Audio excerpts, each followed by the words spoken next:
And we are live! What is up, everyone? Welcome to Ring the Bell Live. My name is Joey Mayberry.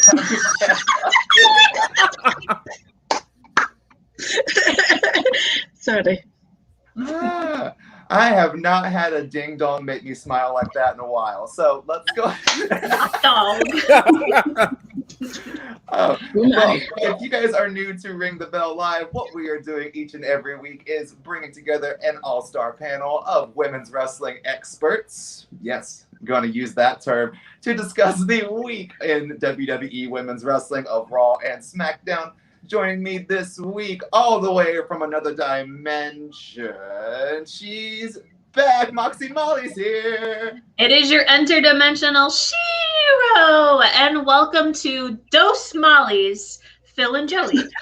I adore that. And speaking of Dose Molly's, the beautiful bruiser herself is in the building. Molly Spartan is here. Hello, everyone. I'm here to try and not upset the internet too much, but here goes. Let's find out. Let's be real. We're always upsetting the internet because we're not DS and Paloma. And rounding out this panel is probably a man who writes for everywhere that you read about wrestling. Bleacher Report's on. Phil Lindsay's here. What's going on? I am definitely not DS or Paloma. Sorry, guys. Nope. I adore it. Well, guys, you know what? This week has been all over the place on Raw and SmackDown. We've got some fresh new faces. We've got some fresh new character arcs. And we all know that next week is going to be completely different. So let's go ahead and talk about what happened this week. Big story on SmackDown was we had Shotzi and Tegan and/or just Nox. We're not sure what they're calling her just yet. But Shotzi and Tegan Nox debuted in tag team action, facing off against Natalya and Tamina this week on SmackDown. And they won. Big debut for these NXT stars. I know I was excited to see them come out. I'm not so excited about the storyline or the characters they're really giving them just right now. But want to open it up to you guys. What do you think? Moxie Molly, were you excited to see our NXT people show up on SmackDown? So I'm going to get flack for this because as far as WWE product goes, I feel that NXT is like the cream of the crop. Yeah. I'm always pretty excited to see some of those pull-ups, like, you know, to the main roster, even though to me, they're all on television now. So to me, none of them are a main roster. Anyway, I'm always glad to see them like pulled the flagship show. The only thing that always makes me sad is generally when they're pulled up from NXT, they're not necessarily put in storylines or what have you that highlights the best of their abilities. Mm-hmm. I totally thought we were going to see them get smashed by Natalya and Tamina. So actually ultimately was very happy to see them win and go over. Other than that, I still don't feel they were able to, for the viewers that watch maybe only Raw and SmackDown or Raw or SmackDown and know nothing about NXT, those fans weren't able to see how electrifying Shotzi and Tegan can be. So that was a little disheartening, but I'm just trying to have faith that we will get there sooner or later. Also, like you brought up, we see them build a Shotzi and Nox, which like Shotzi Blackheart, you kind of need that Blackheart part to like really understand her gimmick. And then Tegan Nox, sorry everyone, I don't get her gimmick. So she can be, Nox sounds pretty badass, honestly. Like, so just call her that. You're saying the Blackheart thing, but you're saying that as a personal preference. You like the Blackheart thing, but I think with a majority of audience, to me, Blackheart would be a bad guy. You know what I mean? Like it doesn't. We understand that it's like a punk rock kind of thing. Yeah, I think if you were just to write Shotzi Blackheart on a bit of paper and go good guy or bad guy, that would read bad guy to me. Simply so. Being Shotzi, and she comes out and she's all like, if you think about it, she's coming out in a tank. It's very DX like.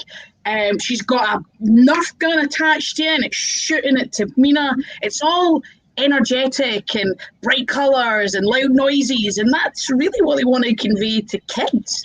Like they're trying to show that it's Captain Marvel and Tank Girl as a team coming in to win as a team. And like the thing about the match that I loved was the fact that there was actual solid tag work. I know. Tags were proper tags. They were legitimate tags. They held the tag rope. Both feet were on the ground. They were actually working as a team, which I think at the moment, a lot of people that they keep pairing up with, especially those that haven't had the performance center to work in, haven't had a chance to work on tag things. Like they've had to work in a road, or they have to work in a pandemic, you know what I mean, where they're not allowed to really work together until work day. So this was like the first time I really felt like there was a proper women's tag match with proper solid tag work, tag moves, working as a tandem, and a legitimate threat and a legitimate new team that's come into the mix. So it's not just this repetitiveness of here comes so-and-so and they're going to get beat again, and here's them and they're going to get beat again, and we're going to throw this into the mix. It's like I am excited for it, and I'm excited for it because I feel like there could be a new wave of women's tag teams coming up rather than just individuals. But there are individuals coming up too, but we'll talk about that later. One thing I want to say, sorry guys, this is the only negative thing I'll say about this match. How about the catapult into Tamina supposed to be kicking Shotzi? That was like so much air. Like, come on, they're the vets. They should be knowing what they're doing. Anyway, what did Phil think about this match? I was confused. I mean, because if you watch Great American Bash, the big thing was we finally got the 100%, and then Tegan came up. So you mean to tell me for months they've been trying to tease Tegan coming back, then she comes back, and then 3 days later, she's not on the show. She gets called up. It's like, okay, well, what was the point of any of that? And then you made a big part of the finish to the tag match. Tegan came back. So, okay, are we getting a Candice match now? What? I think but also, who's it to say that they're not going to be on? They're not going to be on both. Have they? I don't know. This is the thing. I think right now there's not a could it just be that they needed a decent? May the world start to blend? I don't know. The thing that got me was to piggyback what all Phil said. Tegan Nox came back. They put her towards a storyline against the Way. And then you have her now with Shotzi, and Shotzi was already part of an established tag team, former NXT tag team champions with Ember Moon. So it just seems like a random pairing to be like, nope, everything we did on NXT doesn't exist anymore. You're now on SmackDown and you're called something different. Is kind of weird, especially with the fact that they're incorporating NXT into Money in the Bank. Like they've made perfect emphasis saying that if you win this Money in the Bank, you can cash it in on the NXT championship. So the worlds intertwine with each other. It's not a different multiverse like a Marvel movie. It's just literally saying, okay, scrap this, you're doing something different. And that drives me up a wall because it feels a bit insulting, like you guys don't watch the product. And they've been doing that a lot to us recently. Yeah. You know, honestly, I feel like it's going to be one of those things like, who knows, Tamina and Natalya might show up on NXT.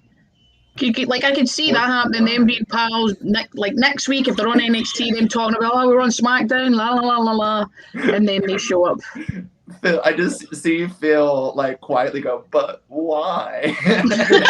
Really, but why? They have tag champions on NXT now. There's a lot of stuff on NXT. Why? It's because it's wrestling, and anything is possible and can happen. The minute you start questioning it, then the minute that's when you get anxiety and can't sleep at night, because if you think about everything in wrestling, none of us would sleep a wink. I mean, what sleep? But my job is to write about wrestling, so I have to ask questions. So I have to ask questions, and things in some ways have to make sense. Everything doesn't have to make sense. You're right. It is wrestling. It is fantastical. But if you're going to set up internal logic where we're supposed to care about wrestlers you develop on a show, and then they come up to the other show and we're supposed to care about them, you have to give us something that makes these call-ups matter. And if you're telling me, all right, we're building up storylines until Vince decides, nope, I want that person and that person on this show. why should I continue to watch the other show then? Because you're telling me that show doesn't matter. Exactly. Like, I'm wearing a Shotzi Blackheart shirt. Like, I bought your merchandise for the character that you established. The one, like, I don't mind them dropping the Blackheart name, but the thing that got me during this match really hardcore was no one seemed to know if they were calling her Tegan Nox or just Nox. No one could decide. It seems like that's just their tag team name, is Shotzi and Nox. And Well, I could be Nox was wrong. up on the intro graphic. Yeah, I don't know. I don't know. There was a lot of things. I don't know. Maybe. And I mean, the match was fine. It was over pretty quick, and I was like, okay. I was glad that they actually gave them the win. I don't really like having someone debut and then they lose. Like doing that with Zelina a week ago was weird. So I was fine with the finish. It just was kind of like I had more questions than answers after the match was over. I was just kind of scratching my head, like, okay. I think that's my general consensus too, is just very excited to see these two on the main roster. Very excited to see them called up in the way that they did, getting a huge win over the women's tag team champions. It's just the lack of continuity and storyline just gets me, because at the end of the day, this is a weekly episodic television show. Make it flow together. It shouldn't be that difficult. We see NXT and NXT UK do it pretty damn well each and every week. Why can't you do that on Raw and SmackDown? The thing is about this match, though, is that it was a definitive ending. It was a clean ending, which I feel like there's a lot of matches recently haven't really had that. There's always, as I said, there's been shenanigans and so much. But this was a definitive, they win, you lose, up the road kind of match, and you were like, which I loved about it. Was it kind of odd to you guys as well, watching Natty hit a rather heelish promo before the match? Yeah, I feel like that was what was always going to happen with those two, though. It's this, we're the vets, yous are beneath us, get in line kind of thing. That's always, I think, like how it was always going to go. There's the babyface happy pop that they've eventually got some recognition, but in reality, their characters are not. Christ, no one's meaner than Tamina. Like, that's been our whole thing for God knows how long. They're not face characters. They've just been given the recognition they deserve, and that's where the babyface pop has come. But in reality, they should slowly progress into heels. I mean, is that the is that a heel thing? Because I stand alliteration. I think that's fun.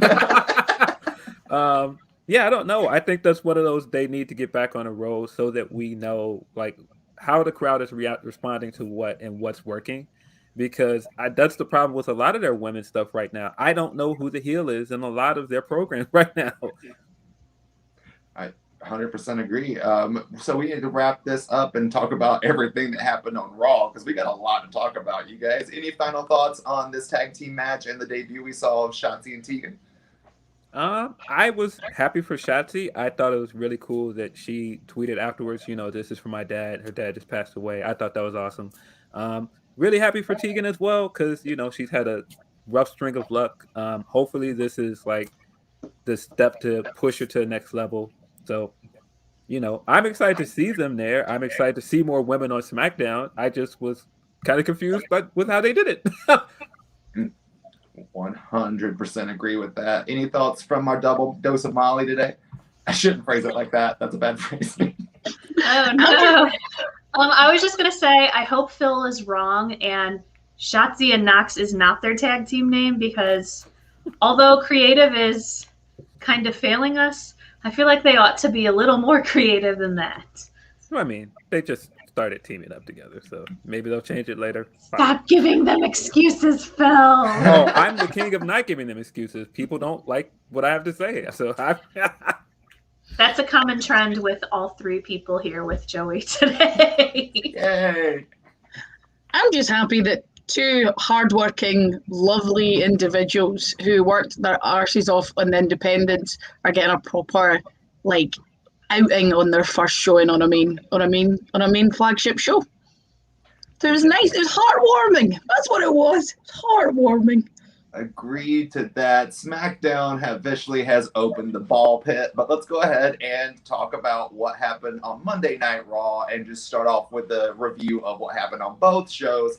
So big thing that started off Raw in the women's division was yet another backstage promo with Nia, Reggie, and Shayna, where now it seems the only person of the trio that can see Alexa Bliss is Reginald. And I'm not going to lie, I kind of like that. It made me laugh. But outside of that, it was these promos. We also saw a little bit from Nikki Cross explaining herself to Naomi before we ultimately got an 8-woman tag team match where Bliss and Nikki teamed up with Asuka and Naomi to take on Nia, Shayna, Eva, and Doudrop. So let's go ahead and talk about all this together.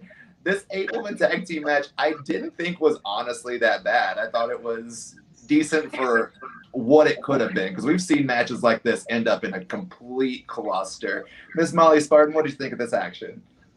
It could have been a lot worse, and I'm happy that my pal Doudrop, if that's what they want to call her, was, and like, I just felt like there were so many times where I was like, "You're keeping this together. Like, you are one of she." The thing that I love about her is the fact that she's being very much herself. Like, the fact when Eva tagged out and then tagged her back in, her simple, what? That is something that she says if she's very confused. And that, like, she's one of the most entertaining things about it. And I don't know if it's me just being biased because it's my pal and she's just been such a great influence for me and helped me with a lot of things in my wrestling career when it comes to training and stuff.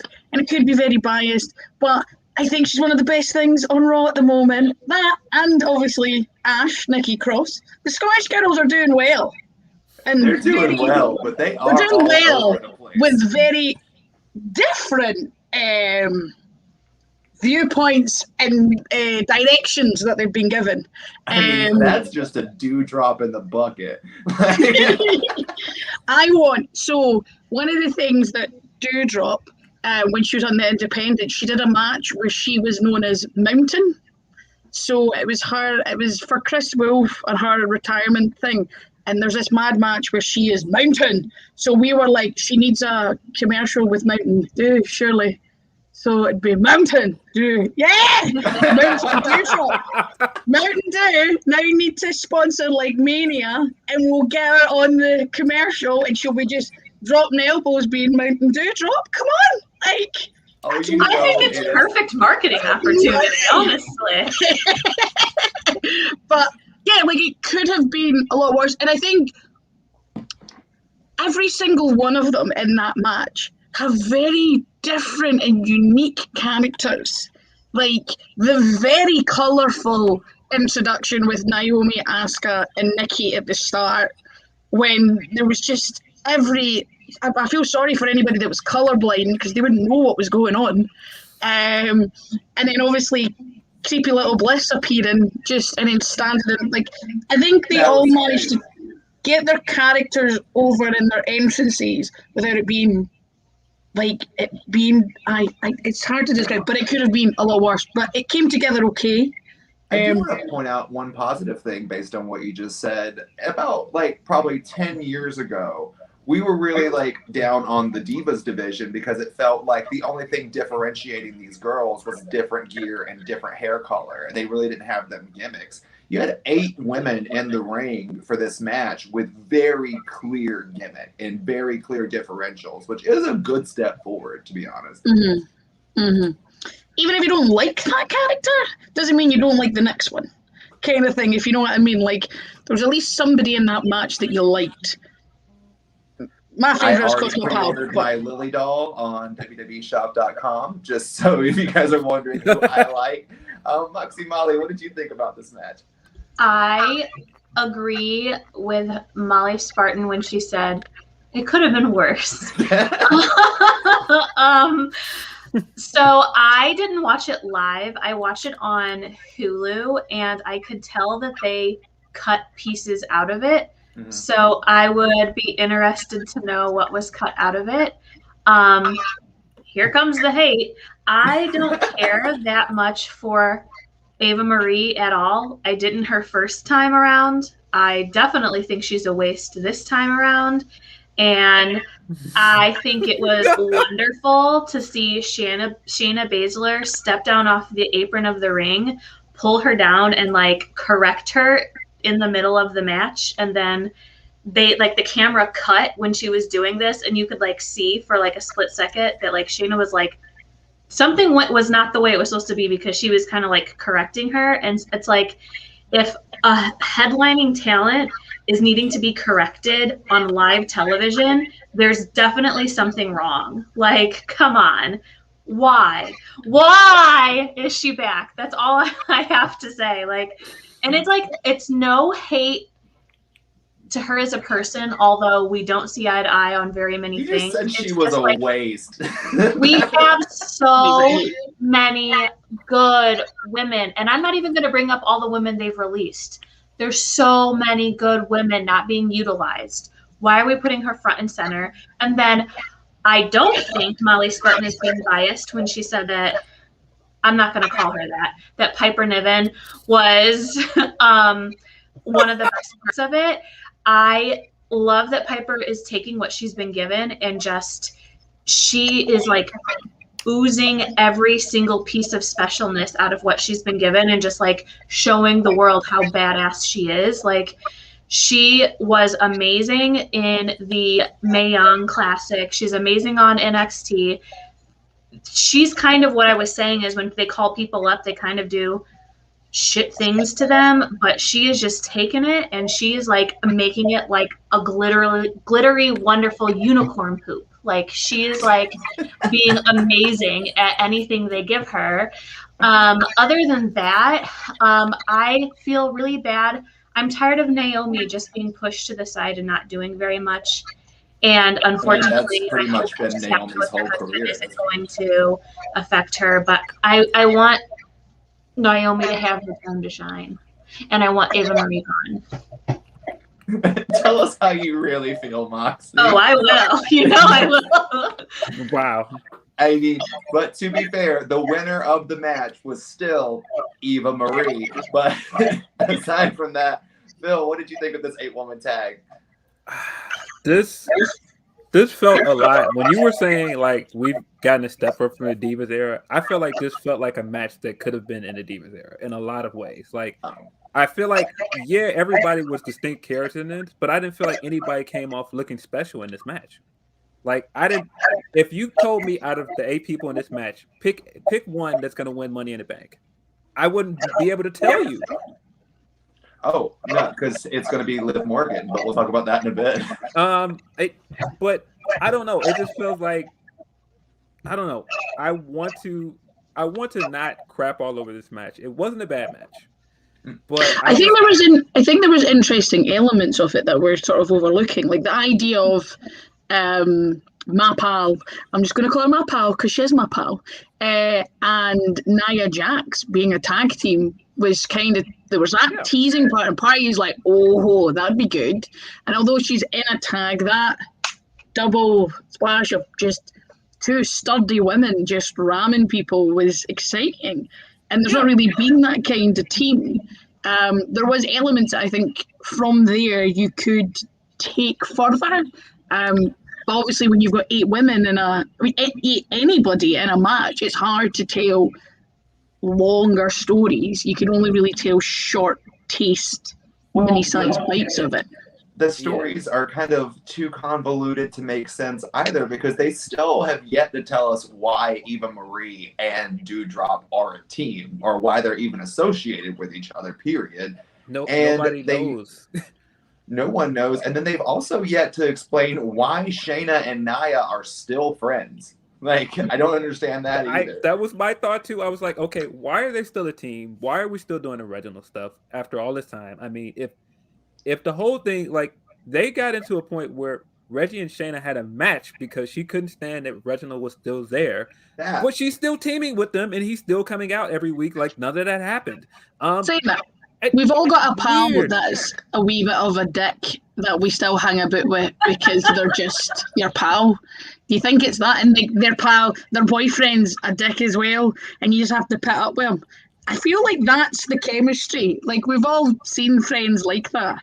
The thing about Dewdrop and my pal and Eva, I do still think it's the idea that she's meant to be this influencer and like she's helping her along and bringing her up, etc. I think there will be a point where it gets a bit more in depth of what is actually happening with the idea of flat out tell me what the storyline is at this point. Ram it down my throat. I'm into that. Okay, just tell me what. Again, I am wondering if they're doing this teasing and making this so that when we get to live crowds, there's proper like yes reactions. I feel like now we're just at that point where we're just we're sitting at the amber light ready to go.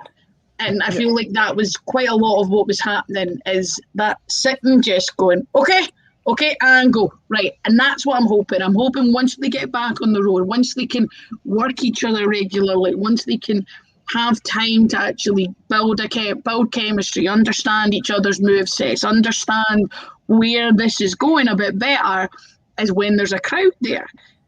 Because right now that's not a luxury that they have. They don't even have the luxury of going down to the PC because there's classes still happening in the PC. There's people still having to work there.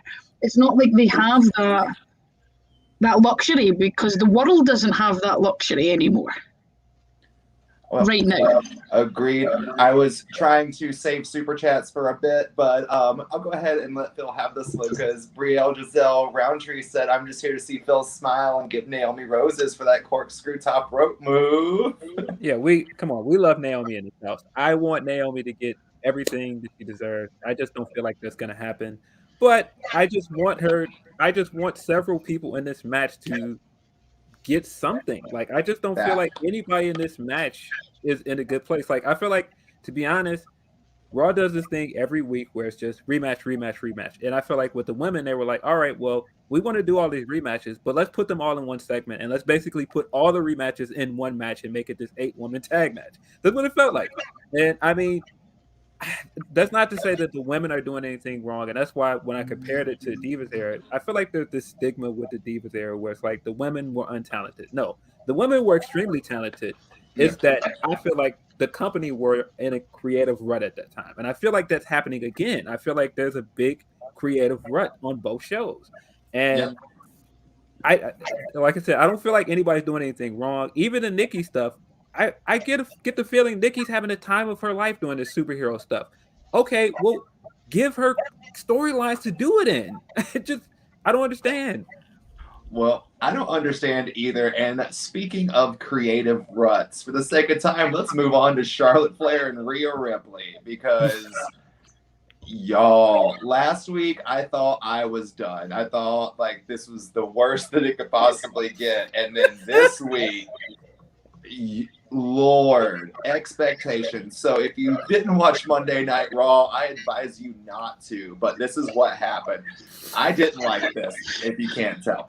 Charlotte Flair walked out, cut a promo, basically saying about how her knees hurt, and then Rhea Ripley comes out, pogoing on a crutch as well, down to the ring, says that Charlotte is just faking her injury. Lo and behold, Charlotte Flair is.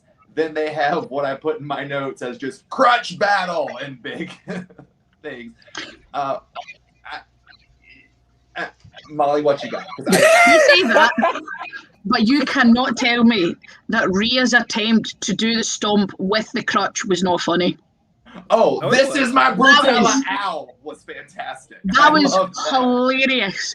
I buckled at that. That was hilarious.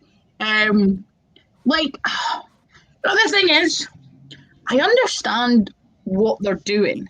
The problem is right now for me is the fact that I feel like Rhea is more a heel than a like there's a difference between being badass face and then straight up heel.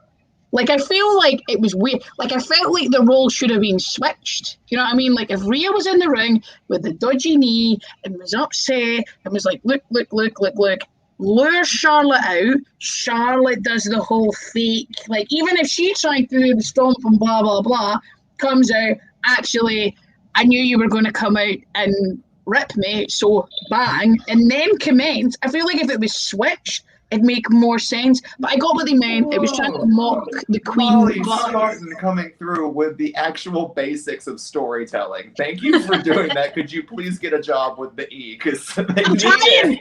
I'm really trying. But yeah, it's that way. To me, I felt like it was just, there's a juxtaposition that should have just been switched, and I think it would have made a bit more sense. But I do get where they're going. I just feel like, the weird thing is that I've not understood is why Charlotte isn't leaning into the fact that Rhea used to be described as the new Charlotte. Like, that was one of the things I'm sure she said before, is that she was constantly trying to get away from being known as the next Charlotte because she was Rhea Ripley. She wasn't the next Charlotte Flair. I just don't understand why that's not like the premise, and why she's not sort of going like, look, you just want to be me. That's why you're upset, and you can't be me because I'm still here. But yeah, I mean, we've seen these it's still Charlotte Flair. It's still Charlotte Flair. It's still Rhea Ripley. It should still be a very good and entertaining match. It's just, again, I feel like we're at the amber light and we're just waiting for the green one to get going. And I think once the match is properly done and we either find out if Charlotte Flair is the champ or Rhea Ripley is the champ, we can start afresh, go their separate ways, and then possibly meet again down the line. There's a point where I think this match just needs to get done and be dusted and then restart. But I do feel like we've just been sitting in amber light ready to go. And I feel like we're like that with a lot of it right now. I'm hoping that this green light happens before SummerSlam and they're not holding off to SummerSlam. That's my big deal. But Phil, how are you with this Charlotte Flair Rhea Ripley storyline? Where are you standing with it? Boy, this segment was dumb. There's no getting around it. This segment was dumb. It was dumb. I didn't understand what is Rhea's motive to come out and do that. It's one thing to say you're copying and cheating like her in a match to win. What was the point of her coming down with that crutch and doing that? What purpose did that serve? And then the whole crutch fight, I didn't get any of it. I don't know, man. I like Molly said, like I feel like if we're waiting for this thing to get kickstarted at this point, that's a problem because we're 2 matches in. They've had 2 pay-per-view matches at this point. We should be excited for the blow-off match. I'm not excited for the blow-off match. I don't feel like this is getting me to a point where I'm like, oh, well, Rhea's gonna finally overcome her or Charlotte's gonna beat her. Like, none of this makes me feel excited at all. I also feel with this match there should be some form of stipulation. Yeah. Like they've burst each other open, match. They've been swinging crutches, they've been, you know what I mean? It's not just, if the storyline is going, there should be something, you know what I mean? There should be some sort of DQ, no false count anyway, like something. This can't just be a normal match because you're right, it's the 3rd match on a pay-per-view. Oh, no. Please don't let this lead to like them doing something weird, like it's a crutch match. No, crutches are legal. I hope not. But I feel like I feel like right now it's missing something because they've burst each other open. They've been pried apart by security and officials. They've been scrapping. They've been taunting each other. You know what I mean? If this was real life, they'd be, you know what I mean? They'd be a proper doing. You know what I mean? Somebody would be getting stabbed. Like, I said it last week, and I think the problem still just rings clear. And you mentioned it at the top of the discussion of this segment, Molly, was just there's not a clear heel or face in this. No. And you do need at least that to make a complete storyline. Like you could have a face versus face match, tweener versus tweener match, heel versus heel match. But if you're going to do a full long-term story, you've got to establish those character arcs just to do something. Especially because Charlotte right now is in her element of being a heel. She is being a Flair.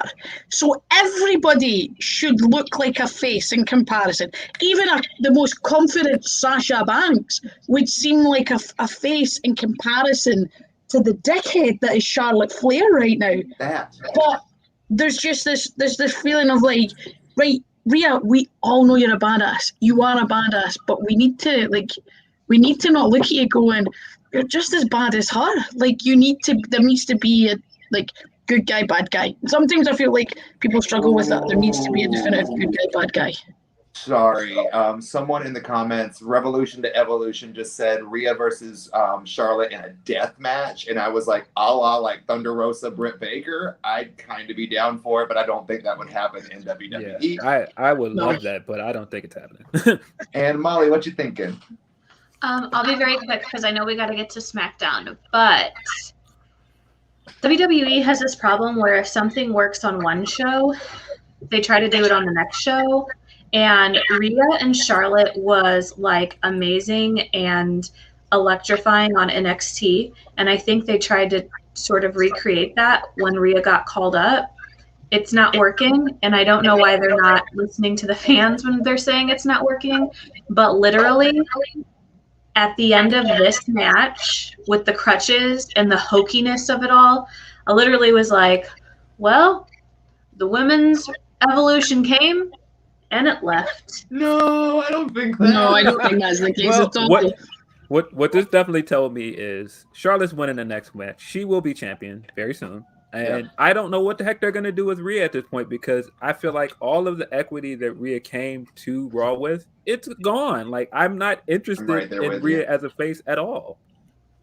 I mean, I don't think Rhea will be a face after it. Like, I think you're right. I think Charlotte's going to take it. Because quite frankly, she needs to be at some point a 17-time champ so she can surpass her dad.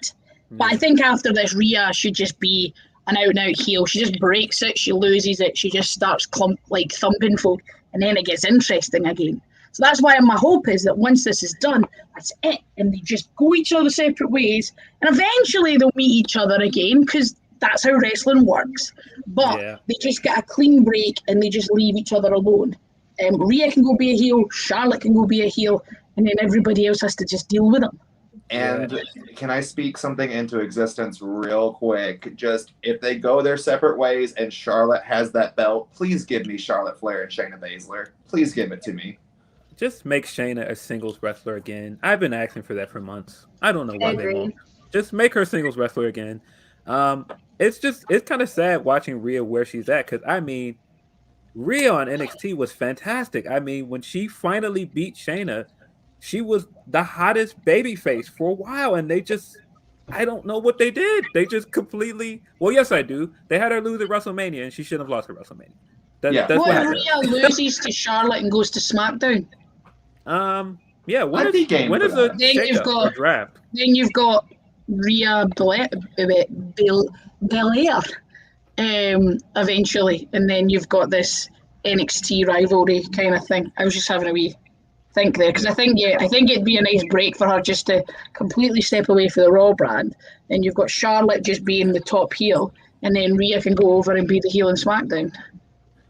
I'm all for that. But speaking of SmackDown, for the sake of time, let's go ahead and move on to what we're going to talk about on there because we got some new debuts and some shakeups.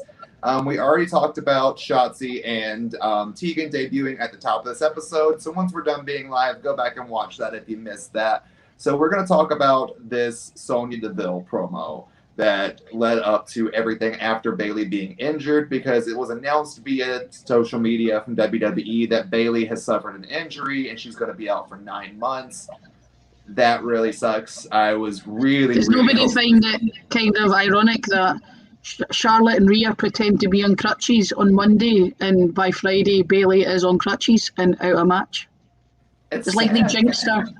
No, I know. I was like, surely someone isn't faking because, like, it's like they jinxed her. Because if they did it too similar, like, what? I'm not gonna lie. I don't mind if Bayley does do something to where she fakes it. I think this is legitimate. I don't think they're trying to kayfabe the world. But I was so upset because that I Quit match between Bayley and Bianca, I was really hyped for. Really hyped for it. But Sonya Deville came out on SmackDown to announce what was going to change that up. She came out, let us know that next Friday we're going to see Carmella facing off against Bianca Belair for the SmackDown Women's Championship. And that I don't get why. I don't understand how they built Carmella up to earn a championship opportunity. But the person that they have built up for a championship opportunity, Liv Morgan, came out.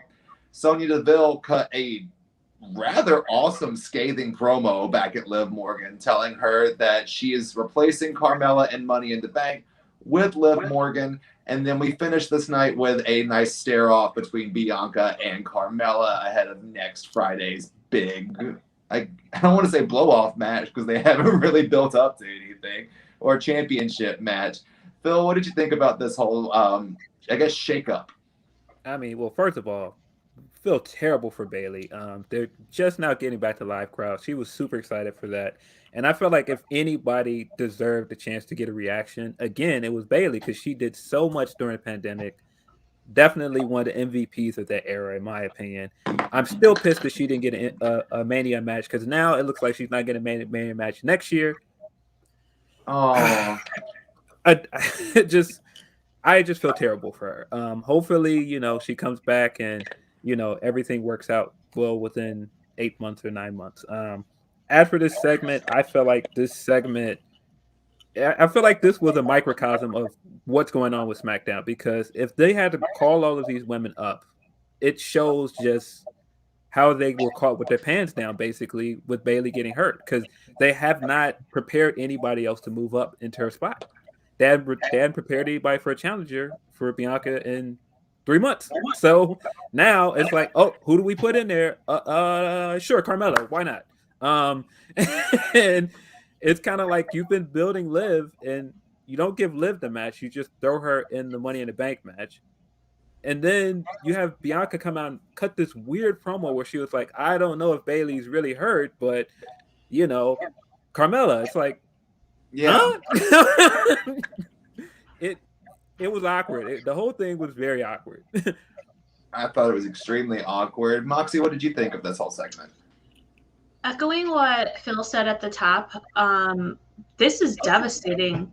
I've not always been 100% the biggest fan of Bayley, but 100%, even when we would do our Wednesday Night War reviews, like Bayley was carrying that show during the pandemic, and I don't have words. It just sucks.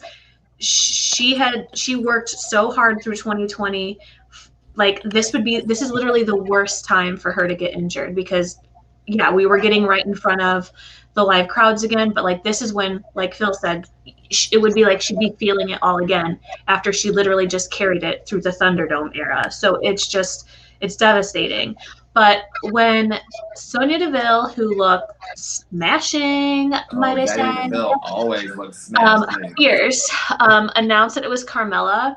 I don't know if you guys are familiar with 30 Rock and Liz Lemon's epic eye rolls, but I definitely had one. I was definitely like, why? And the only thing I could say is maybe Liv gets to win Money in the Bank, but knowing WWE, no. So I just think that this is all very awkward and weird.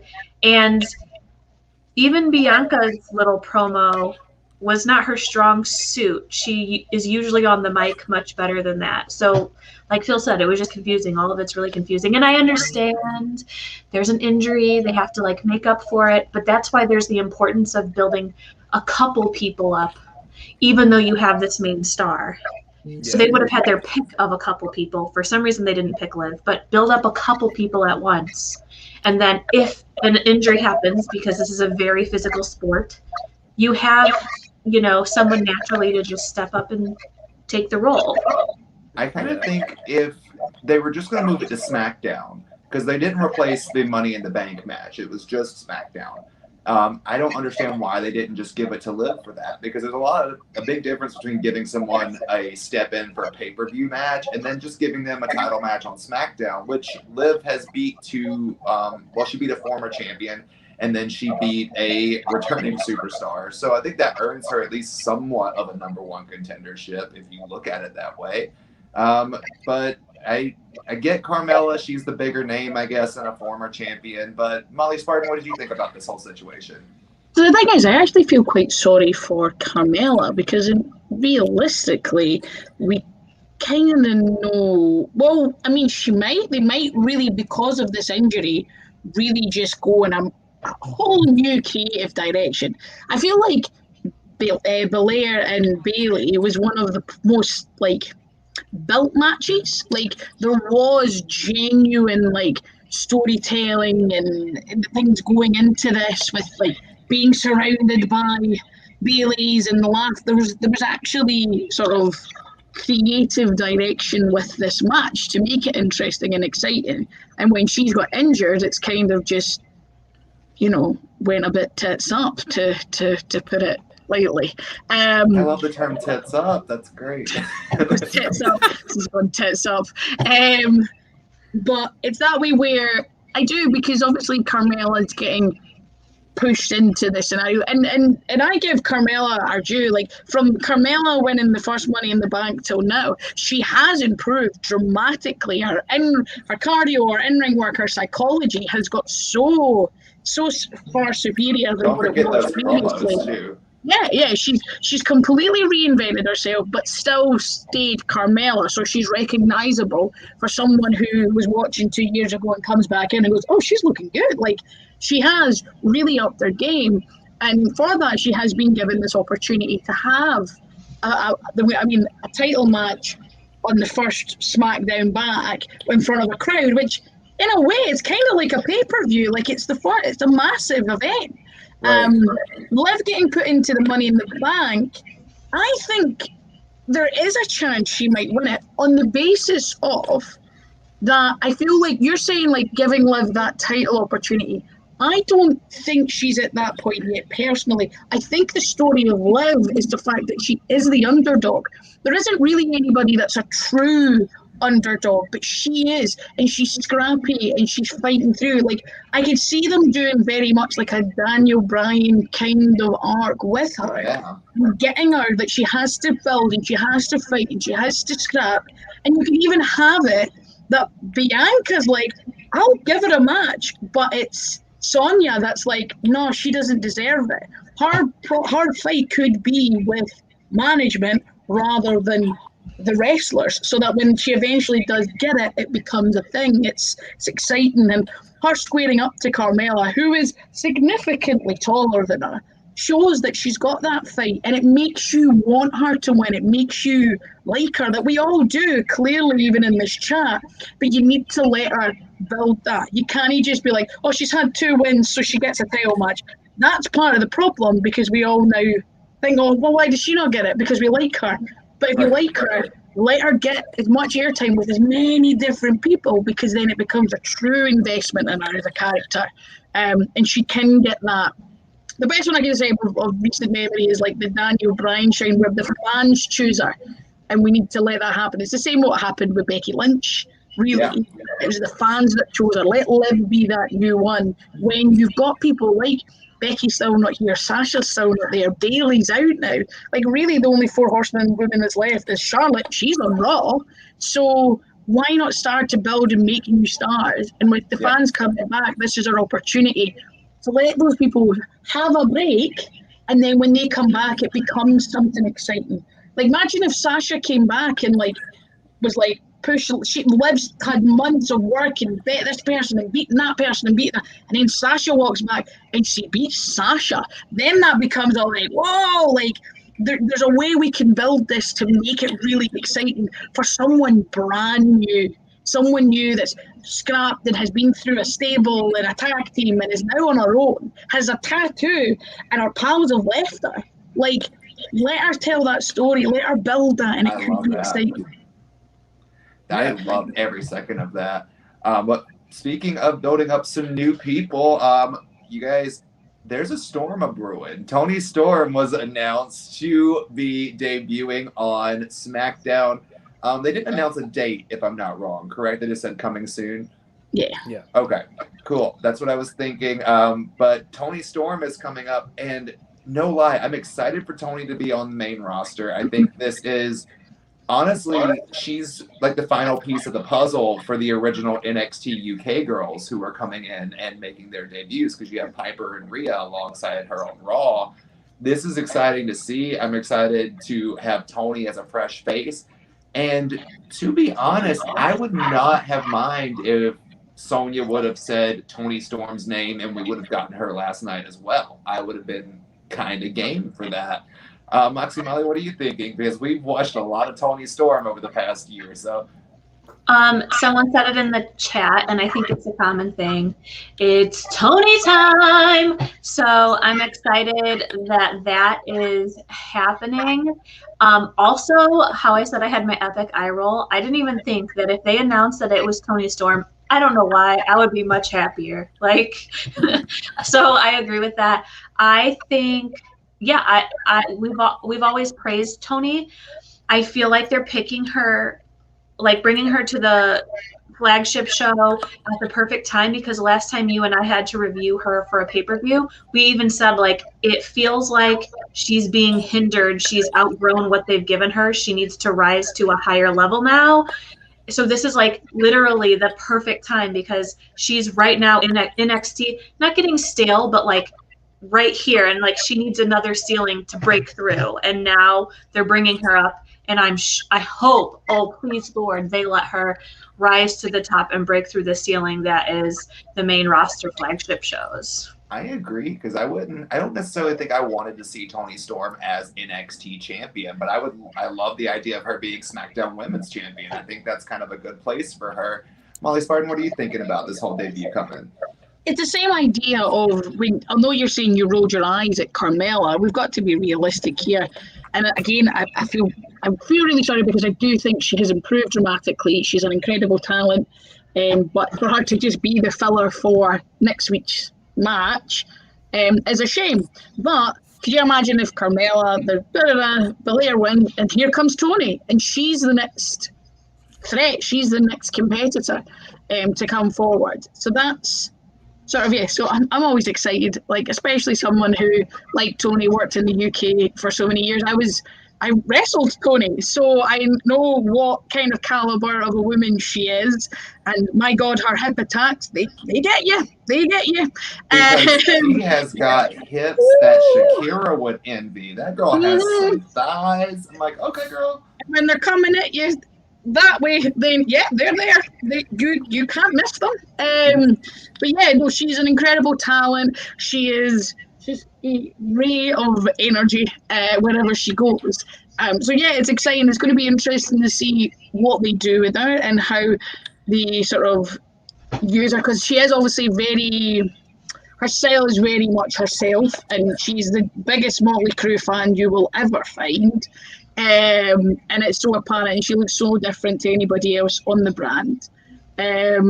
But yeah, it's going to be interesting to see. Like, I'd like to see her live. I'd like to see her. There's so many people in SmackDown in my head that I'm like, yeah, actually, I'd quite like to see that matchup. Her and Belair, her and Liv, her and even Carmella, I think would be interesting.